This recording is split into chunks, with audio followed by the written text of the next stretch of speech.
Boa noite. Eu vi hoje uma postagem de um professor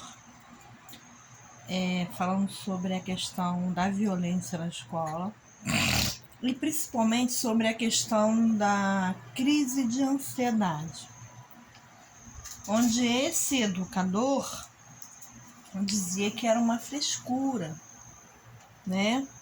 A crise de ansiedade ou uma desculpa para não estar em sala de aula. Bacana. E algumas escolas que eu passei e alguns estágios que eu fiz, remunerados e não remunerados, isso no pós-pandemia, eu consegui observar algumas situações. E como eu sou muito curiosa, eu não sei e eu quero aprender. E como eu sou muito curiosa, eu me colava muito com dirigente de turno, com inspetor de turno, com orientadora educacional, com a OAPER, com a diretor adjunto, com os professores, com a tia lá da cantina, né? Aquela escola municipal que tem a cantina que vende doces, com a tia do refeitório. E eu ia me enturmando e conversando e procurando saber e tal. E sempre tive um bom acesso aos alunos. Eu faço pedagogia, me formo esse ano. A aluna que eu acompanhei em uma escola aqui em Araruama era uma autista linda, minha Juju, né? Maravilhosa, coisa mais fofa do mundo. Ela era do 6º ano. Na verdade, eu tinha que estar com o aluno do 5º para baixo, né? É o que me habilita a pedagogia. Mas, por conta de algumas conversas, de alguns cursos, de alguns certificados, de algumas coisas que eu faço, o pessoal lá da Seduc falou assim, cara, a gente queria que você ficasse com fulano. Tá, fiquei com fulano. Então eu participei muito diretamente de turmas do 6º ano. Eu me envolvi com toda a escola, né? Com alunos do 4º, 5º, 6º, 7º, 8º e 9º ano. E logo quando, na volta às aulas, né? Os alunos chegavam com crises de ansiedade fortíssimas.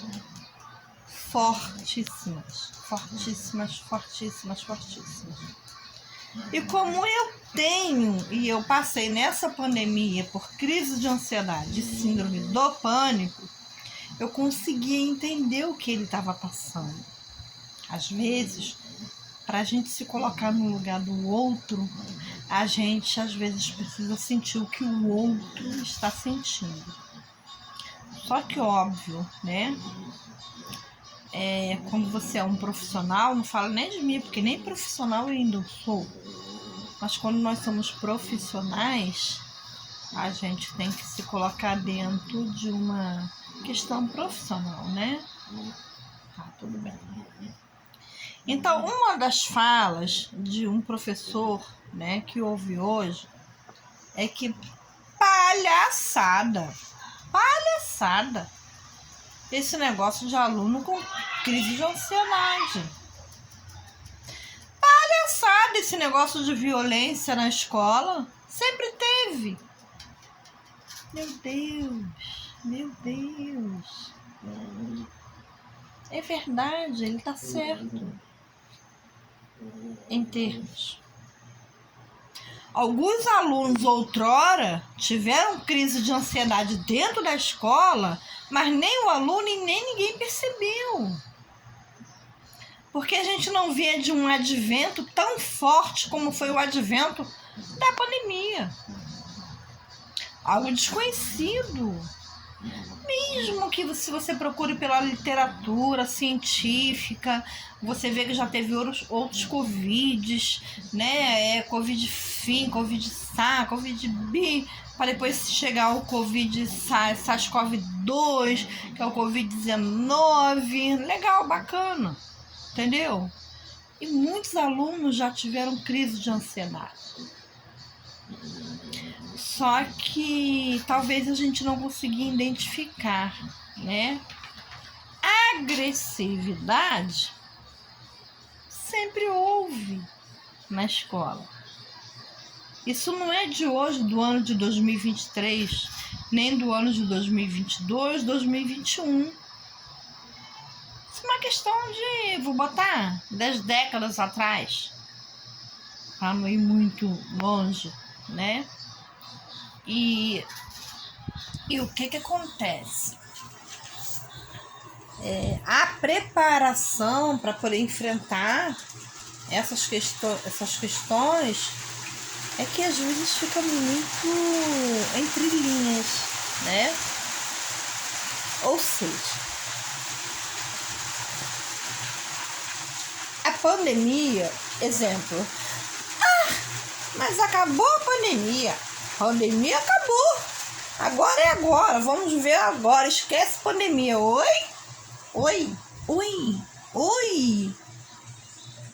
A pandemia pode ter acabado. Não acredito que acabou. Tranquilo. Mas pode ter acabado. Tomara a Deus que tenha acabado. Mas olha só. O reflexo da pandemia não vai acabar em 2021. Melhor. 2022, 2023, 2024, 2025. Esse reflexo do pós-pandemia, ele vai se estender, porque olha só, a gente não estava preparado para poder trabalhar com essas questões tão fortes. Moran já falava algo sobre, né? Da gente se acostumar com a previsibilidade dos acontecimentos, de não estar preparados para algo futuro que pudesse acontecer. Então, de repente, a pandemia, ela pode ter dado uma sacudida no nosso modo de pensar, na nossa forma pedagógica de agir na nossa prática, sabe? Aí eu conversei com essa pessoa e falei assim, gente, mas como assim? Por que é chilique, né? Teve uma ocasião que desceram 8 alunos de salas diferentes, de turmas diferentes, com crise de ansiedade, gente. E síndrome de pânico, né? Então, eu aprendi com uma psicóloga, botava gelinho aqui, ó, no pescoço, eu ia lá, pegava o gelinho, botava no pescoço, respira, calma, pensa em outra coisa, pensa no seu cachorrinho, pensa no cachorrinho, sabe, para poder ajudar aquele aluno. Porque eu conseguia viver o mundo dele, porque eu conseguia saber o que ele estava pensando, né? Então, a empatia, você se colocar no lugar do outro, mesmo que você não sinta ou nunca sentiu o que o outro está sentindo, é uma forma pedagógica de agir, sabe? A pandemia pode ter acabado, mas as sequelas da pandemia ainda irão durar por algum tempo, né? Então, assim, eu tive casos de alunos que falavam: minha mãe não sabe ensinar, minha mãe puxa a orelha, minha mãe puxa cabelo, não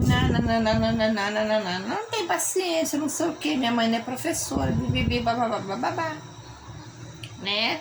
A gente sabe que tem muitas famílias né? Configurações de famílias diferentes. Então, a gente sabe que tem crianças que vivem com os avós. Os avós não sabem. Os avós sabem fazer muito bem uma conta de matemática, de dividir, de somar. Mas eles não sabem o que é uma raiz quadrada, um cateto do não sei o que, não sei o que das contas, entende? E que eles não vão conseguir ajudar os seus netos. A gente sabe que dentro dessas famílias hoje tem meninos e meninos que vivem com madrastas, meninos e meninos que vivem com padrastos, né? Que não terão, já não teriam e não terão paciência, principalmente com o enteado ou uma enteada. Porque educar é algo do professor. Educar no sentido de elucidar conhecimentos cognitivos para o avanço dessa criança na educação cognitiva. Não é coisa que muitos pais sabem fazer. Então, assim, é muito complicado. Eu fiquei muito triste com a fala, né? E a gente tem que rever, porque a pandemia, ela pode ter acabado com os... Já pode não ser mais preciso os respiradores, as tendas e massas de atendimento com pessoas com suspeitas de Covid, internações, né, enormes, cilindros e mais cilindros. Realmente, talvez, essa parte ela já pode ter sido acabada, mas ficou um déficit na educação, na academia, em questões sociais, em valores, em percepções, em perspectivas. Qual é a perspectiva que eu tenho para hoje? Qual é a perspectiva que um aluno na área da educação tem para hoje? Qual é a perspectiva que um professor da língua inglesa tem para hoje, para poder passar para um aluno dentro de sala de aula que está desmotivado a estudar até a língua portuguesa, porque passou por um período totalmente desconhecido?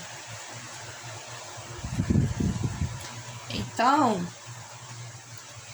a gente tem que voltar numa questão assim de que todos voltaram a aprender.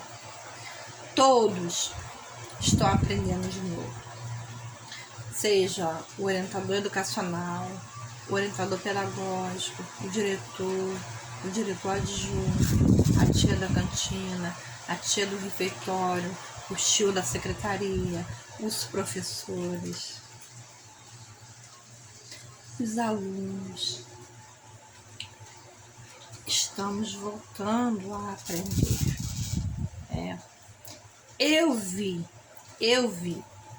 Eu presenciei alunos abraçando alunos que não queria que ninguém chegasse perto, mas queria que aquele amigo da série anterior que estava com ele chegasse nele e desse um abraço nele. Ele não queria o professor, ele não queria a mãe, ele não queria o pai, ele não queria a melhor tia que fosse da escola, mas ele queria aquele amigo que no ano anterior ou nos anos anteriores, pós-pandemia, estudou com ele, sabia ouvi-lo, e mesmo discordando, mas o jovem, né, tem uma cabeça maravilhosa para lidar um com o outro, sabe? E muito disso se perdeu, né? Acompanhei também violências absurdas, sabe? Questão de um copo de água no bebedouro, o aluno dá um soco na cara do outro que o sangue assim descia, coisas bobas, sabe? Olha só, a pandemia acabou, mas a nossa escola, o nosso sistema educacional ainda está doente. E a melhor vacina e o melhor tratamento para essa questão é o acolhimento, a escuta, a conversa, o olhar e o entendimento mútuo de que cada um precisa do outro, de que o chão da escola é um ciclo onde todos precisam dos outros para que algo seja concluído e concluído com primazia. Então a gente tem que pensar muito, né? No que fala, como se coloca, né? Sentir o outro, saber o outro, perceber o outro, né? Eu não falo aqui não só de alunos, mas de professores exaustos, de professores sofridos, de professores que lidam com 25, 30, 40 alunos dentro de sala de aula. Em questões assim, sabe, gente, que misericórdia, só Deus para ajudá-los, né? Então, assim, que a gente possa procurar estudar, né? Rever teóricos, né? Buscar novos teóricos, buscar novas informações, né?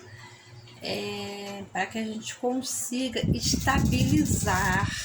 estabilizar, né? Aquela propriedade de professor e de educador que há em nós. Eu ainda não sou professora nem educadora, né? Eu estou me formando, mas eu creio que a gente precisa buscar essa propriedade. E essa propriedade, ela não é uma propriedade antiga. Ela pode ter até embasamentos antigos, mas ela tem uma nova roupagem. Que roupagem é essa? Que tendência é essa? Que moda é essa? Quem está desfilando nessa passarela? Que nova Gisele Bündchen é essa? Né? Então a gente tem que pensar nessas coisas para que a nossa fala não seja uma fala muito dura, muito carrasca e que ninguém precisa, porque o mundo já é duro, o mundo já é carrasco, a vida já tem sido carrasca, não que ninguém tenha que se vitimizar, entende? Mas que a gente consiga, dentro das questões sociais, psicológicas, emocionais, cognitivas, que a gente consiga dialogar entre elas e nessas novas conjecturas e buscar um caminho para que a nossa educação brasileira não seja mais desvalorizada do que ela é. Então é isso, e é nisso, e é por isso, e por conta disso que temos que pensar, buscar, investir. É fácil? Não. É difícil? Pra caramba. Impossível? Possível? Talvez. Iremos conseguir? Quem sabe? Tentaremos? Sim. Tentaremos. Se vamos falhar? Talvez. Mas se conseguimos alguma coisa e dentro de uma sala com 45 alunos, você conseguir trabalhar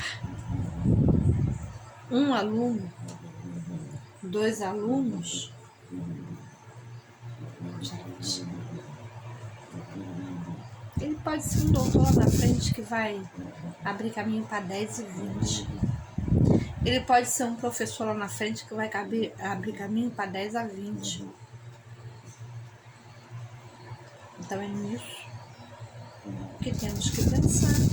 Porque se a gente olhar para o que está acontecendo hoje, qualquer educador existe. Viu? Então assim, bem pouquinho, né? Ou não tão pouco assim. Estou aberta ao aprendizado, estou aberta a diálogos, estou aberta a novas compreensões e concepções, né? O objetivo é a gente aprender, né? E buscar o melhor para as nossas crianças, para os nossos jovens, né? Para a nossa cidade. Qual é essa cidade? Saquarema, Cabo Frio, Iguaba, São Pedro, a minha era Araruama. Então, buscar o melhor para a nossa cidade, né? Porque quando a gente busca o melhor para a nossa cidade e reconhecendo que na nossa cidade a gente tem protagonistas no nosso ambiente de trabalho, olha só, se você não tem aluno, que são os protagonistas, você não tem trabalho, sabe? Você não tem fala. Você, professor, só tem fala porque tem um aluno, porque tem o educando, porque tem aquele protagonista que precisa que algum roteiro seja escrito para que ele exerça com maestria. Então, que sejamos todos nós bons roteiristas.